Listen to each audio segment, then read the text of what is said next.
Hi everyone, and this is Saran Kumar, EC department from BVC Engineering College, Vadalare. So today we are discussing about the concept of layout design rules. So coming to the first one, and what is layout design? And layout design is a schematic of the integrated circuit which describes the exact placement of the components for fabrication. And coming to the next one, the layout design rules describe how small features can be and how closely they can be packed in a manufacturing process. So coming to the why do we need layout design rules? So coming to the industrial design rules are generally specified in microns, that means in terms of micrometers. And coming to the this makes migrating from one process to another process, and difficulty because not all the scale rules are not the same way. That means if we are going for one design process, the next model of design process not having the same similarities. Both are different process in terms of different parameters like different length, different width, and different dimensions, and the technology where we are using. So in the general cases we are using 320 nanometer technology, 250 nanometer, and 180 nanometer, or 130 and 90, whatever it is. Based on the type of the technology, also the scalable design rules are also be changes. Coming to the in order to the spring uniformity, that means similarity has to be found by using Maiden Conway. So popularized lambda based design rules based on a single parameter. That means by using a common parameter has to use to show the uniformity between different design rules, that is lambda.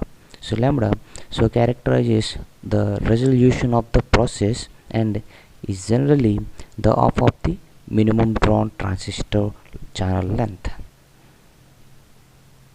Coming to the channel length is the distance between drain and the source, which is set by a minimum width of a polysilicon wire. Here the length of the channel will be describes the length of the transistor. Simply based on the channel length only, the size of the transistor will be depends. If we can increase the channel length, the size of the transistor is also be increases, and if we can decrease the length of the channel, the transistor size is also be decreases.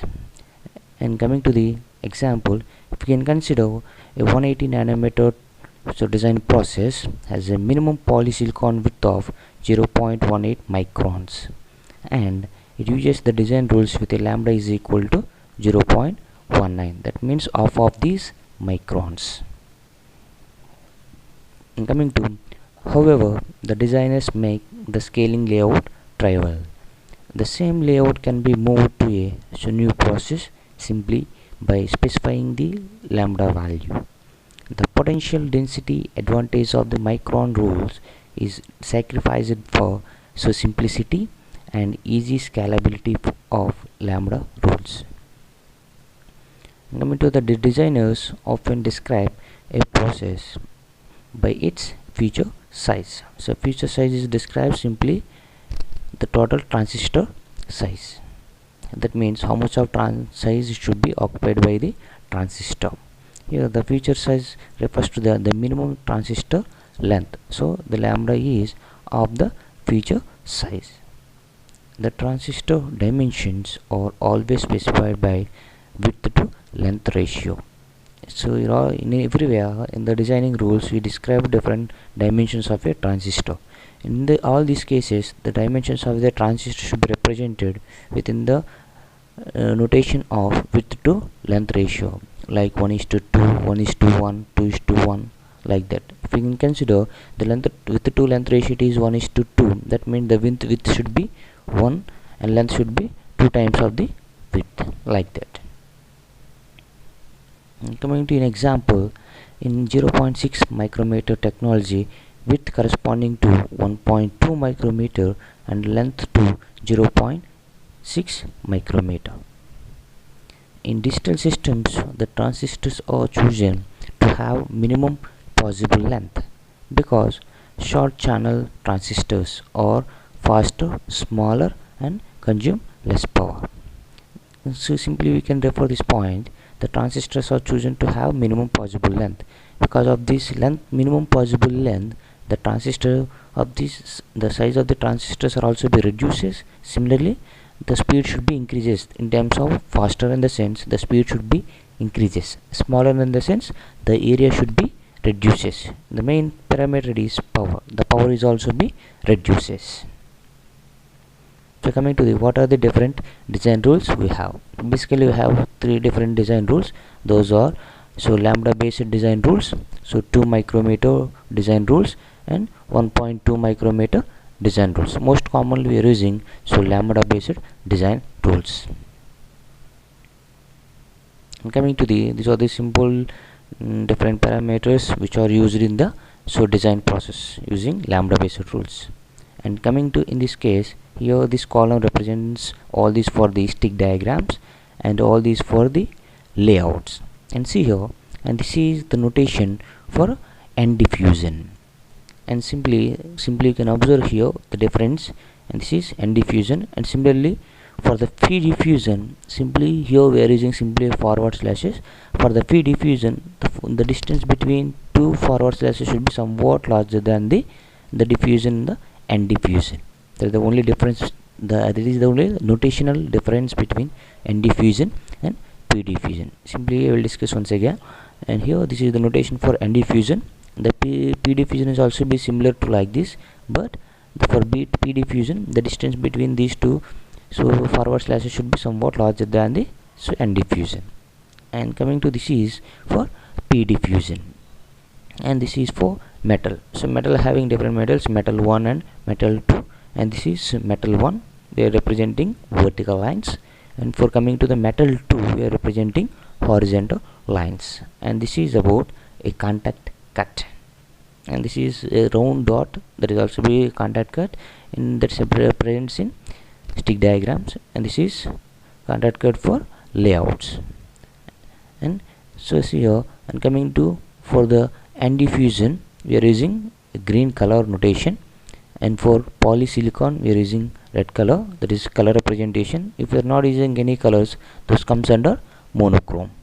So green is referred for end diffusion, red is referred for polysilicon, and we are not representing here yellow, that represents your p diffusion.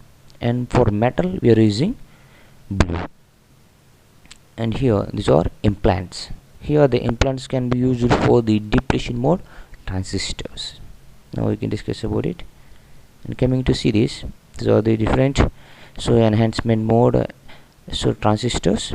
And see here we are discussing here NMOS transistor, enhancement mode NMOS, and depletion mode NMOS transistors. See here this is an N type enhancement mode NMOS transistor. And see here these are the length to width ratio. Length to width ratio both are similar here, 1:1, and source to drain. And this is drain, source, and gate terminals. And this means this is drain, and this is source, and this is gate. So gate terminal you can use any one of these two, that is gate.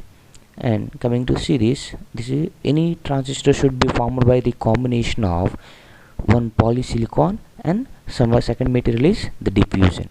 The diffusion should be either N diffusion or P diffusion. So based on the requirement of the NMOS transistor or PMOS transistor, we can design the diffusion. If we need PMOS transistor, simply we can use PMOS diffusion, P-type diffusion. If we need NMOS transistor, we have to use N diffusion. In this case we need here NMOS transistor, that's why I has to use N diffusion. And this is polysilicon. Okay, and length to width ratio should be 1:1. That means both the lengths are similar. And coming to here, the size of the transistor will be described. This describes here the size of the transistor. That means the ratio is 1:1. And coming to the depletion mode NMOS transistor, simply has to use one dotted line. We has to use with a color of yellow. Okay, here the location where we want to be use the implant, that is where the transistor is formed, and the implant is also having some dimensions. Okay, that is around 6 lambda by 6 lambda. There is a representation the same as enhancement mode transistor, and it has to use one extra dotted line with a dimension of 6 lambda by 6 lambda in terms of lambda based rules. Okay, that is surrounded by the where the transistor is formed. And see here, so what are the rules has to be followed for the formation of wirings and transistors, whatever. Simply and see this, and this is n diffusion, and this is also be n diffusion, and this is p diffusion, and this is also be p diffusion. If any two p diffusions or two n diffusions are closer to each other, what is the minimum length has to be maintained in between those two, and that is 3 lambda in between p diffusion to p diffusion or n diffusion to n diffusion. In other case, the distance between n diffusion to polysilicon or p diffusion to polysilicon. Okay, the minimum length has to be maintained in between p diffusion to polysilicon or n diffusion to polysilicon is 1 lambda. Here, so both n diffusion and p diffusion both are having the same length, that is 2 lambda. Both are having 2 lambda. And coming to the polysilicons are also having the same dimensions, that is 2 lambda, and the same two polysilicons are separated with a length of 2 lambda. And coming to the metal 1 and metal 2. Coming to the metal 1 with the dimensions of 3 lambda, both are metal 1, and these two metal ones are separated with a length of 3 lambda. And coming to the metal 2 with a length, it is actual length, it is 4 lambda and 4 lambda, both are metal 2, and both the metal 2s are separated with the dimensions of 4 lambda. And coming to this is the formation of a transistor, that is enhancement mode NMOS transistor, enhancement mode PMOS transistor, and depletion mode NMOS transistor. See here, and this is the total transistor, and that is enhancement mode NMOS transistor, because we are using here n diffusion, and this is polysilicon, and the size of the transistor is 2 lambda by 2 lambda, because of we have to consider, see here, the length of the n diffusion it is 2 lambda and polysilicon length it is 2 lambda. That means the transistor size is also be 2 lambda by 2 lambda, length is 2 lambda, width is 2 lambda. That's why the transistor size should be described as 2 lambda by 2 lambda. And coming to the enhancement mode PMOS transistor, that is also be similar to the NMOS transistor, and this is NP diffusion with a length of 2 lambda, that is 2 lambda, and this is polysilicon, that is also be 2 lambda, and the transistor size is also be the same as the previous one, 2 lambda by 2 lambda. And coming to there is depletion mode NMOS transistor, that is for depletion mode NMOS or PMOS transistor, the process will be the same, and this is actual transistor, and the area of the transistor should be surrounded by the one dotted line, that is called implant. Here implant describes that is a depletion mode transistor, and the size of the depletion implant should be 6 lambda by 6 lambda. And this is about the sizes of the transistors. Thank you.